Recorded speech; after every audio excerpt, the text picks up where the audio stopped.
that? What did we just watch?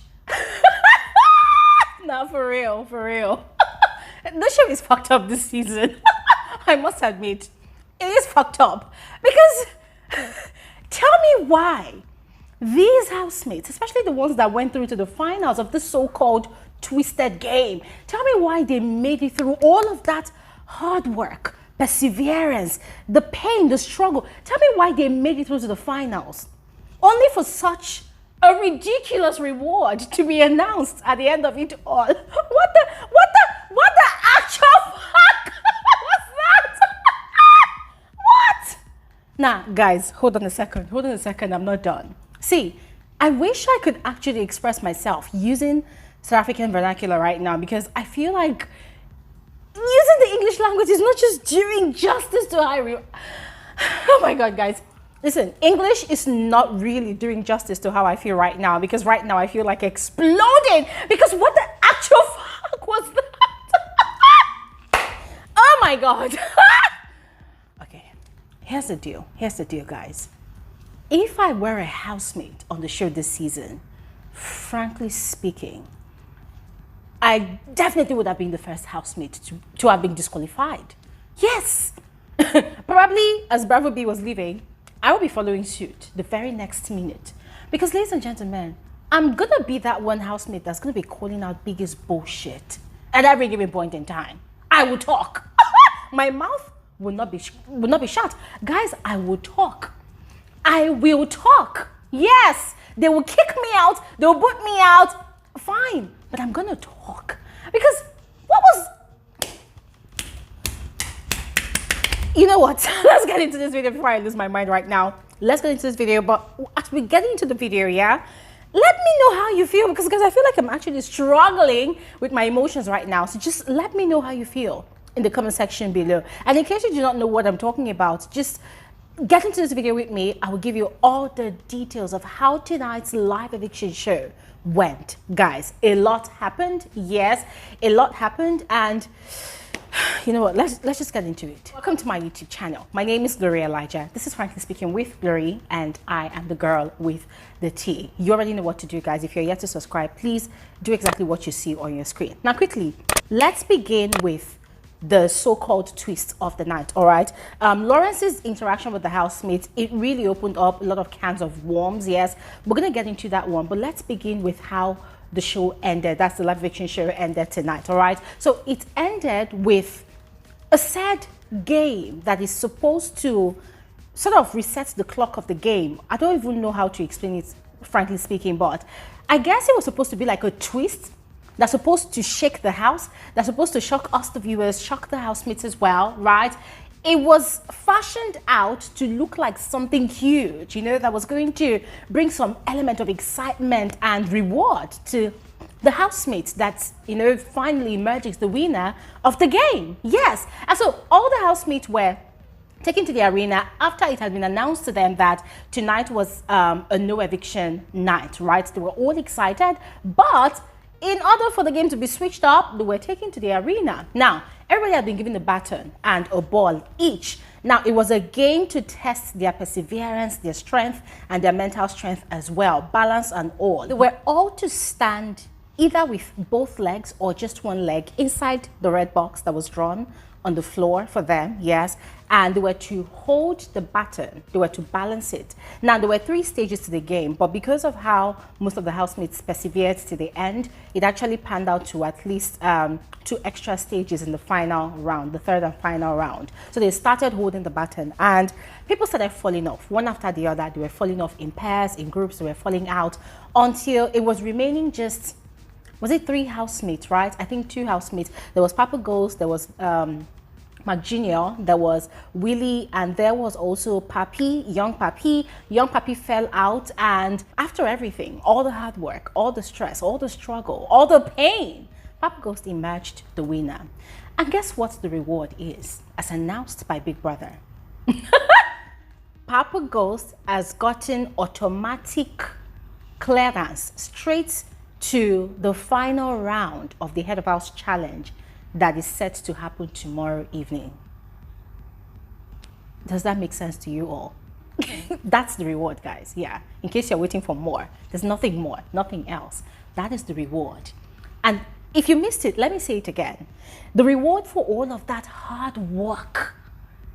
You see that game that was played during Bbmzansi season 3, where the ultimate veto power was actually selected. You see, like a downgraded version of that game. That was what the housemates played this night. And after all said and done, the only reward that was given to the winner, Papaghost, was that, oh, he's got automatic clearance into the final round. And you know, during the Head of House challenge, there's always 3 rounds or 4 rounds or 5 rounds, yes. So he's now allowed to skip all the other rounds, and then he's gaining automatic, you know, entrance to the final round.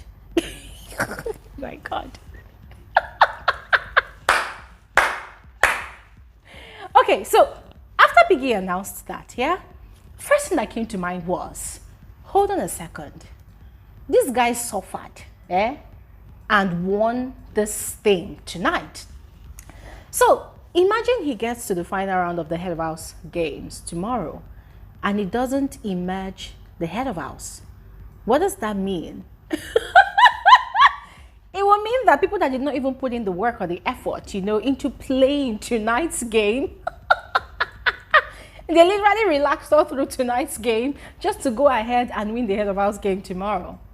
But guys, it just doesn't really make sense, frankly speaking. And I just feel like if Biggie is not trying to dish out his own siamosha, his own disruption, you know, to us, the viewers, and to the housemates, then it does not make sense at all. I feel like they actually missed this one. Yeah, I think production missed this one. Yes, because this is, as I said, if I was a housemate in that house, I probably would have spoken up and I would have called out Big Brother's bullshit, and they would have booted me out of the house, but I would not be sad about it because I would be satisfied knowing fully well that I was that one housemate that called out Biggie's bullshit. Yes. Anyways, moving on to Lawrence's interaction with the housemates during tonight's live eviction show. Frankly speaking, I really loved how Lawrence attacked the housemates. I mean, some of them, you know, with questions tonight, yes. Now, beginning with Papaghost, he had mentioned, you know, the fact that ever since they returned from their honeymoon, there's been a lot of, you know, doubt about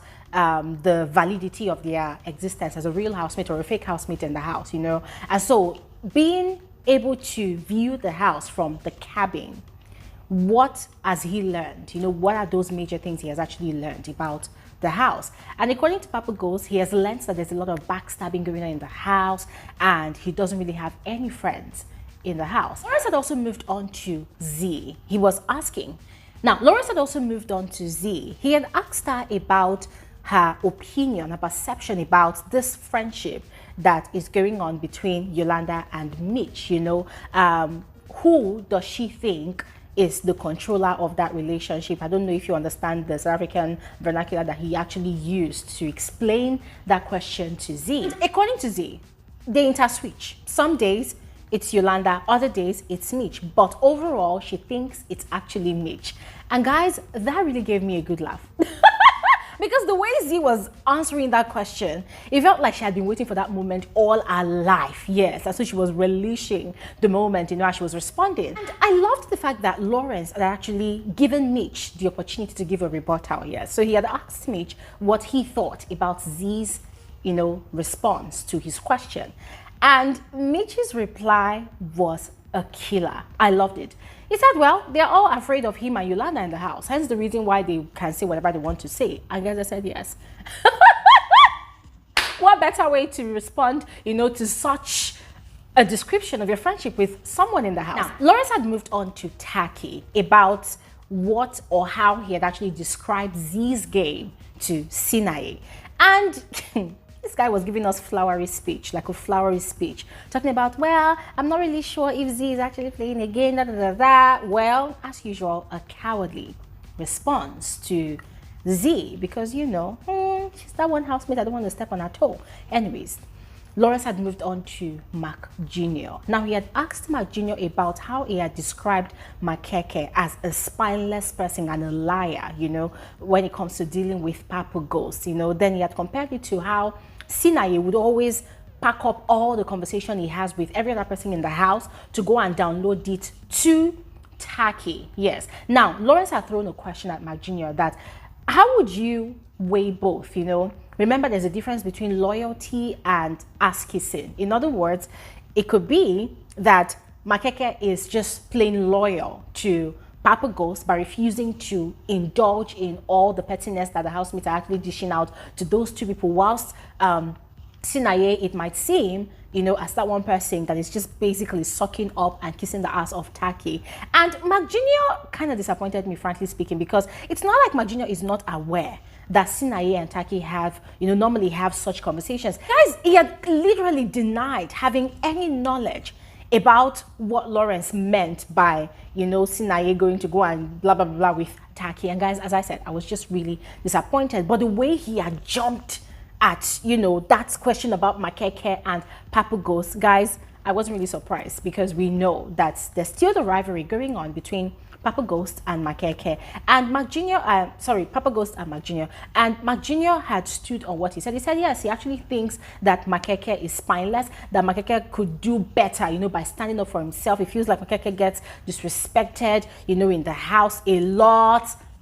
And Makeke could have easily stood up for himself, but he chooses not to be, you know, doing that. Instead, he just stays like that, stays low. And, you know, Lawrence followed up with another question, and it felt like Mark Jr. was almost going to stutter, you know, but he was still maintaining what he said. And guys, it was quite funny, because I'm thinking, Mark Jr., it's not like you are actually really friends with Sinaye. You are more of a friend to Taki than Sinaye. So why didn't you attack, you know, Sinaye's own situation with Taki? Why? Are you scared? Now, about the award show, Lawrence had asked Willie whose idea it was.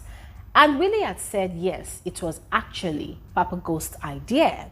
Now, Lawrence had further asked, that, okay, so what was the fuss all about? Because, guys, after Lerato gave that speech, you know, giving appreciation to Papaghost for coming up with the idea, Willie had been very upset, and he had gone around the house, you know, bashing Lerato's name and saying all manner of things about Lerato. So Lawrence had asked, like, okay, so what was the fuss about? You felt like, oh, it was your idea and blah, blah, blah. And Willie was like, that he just felt like Lerato should have shut up if she was not going to give acknowledgement to him as well. You know, why would she say that she should have? The guy was just very pained that Lerato had not acknowledged him as part of the people that worked on the plan. And guys, it was just very funny to see, because I'm thinking, dude, you had every opportunity to have said all you wanted to say to Lerato's face. No, but instead you went ahead to go and gossip about her and Papaghost behind their back.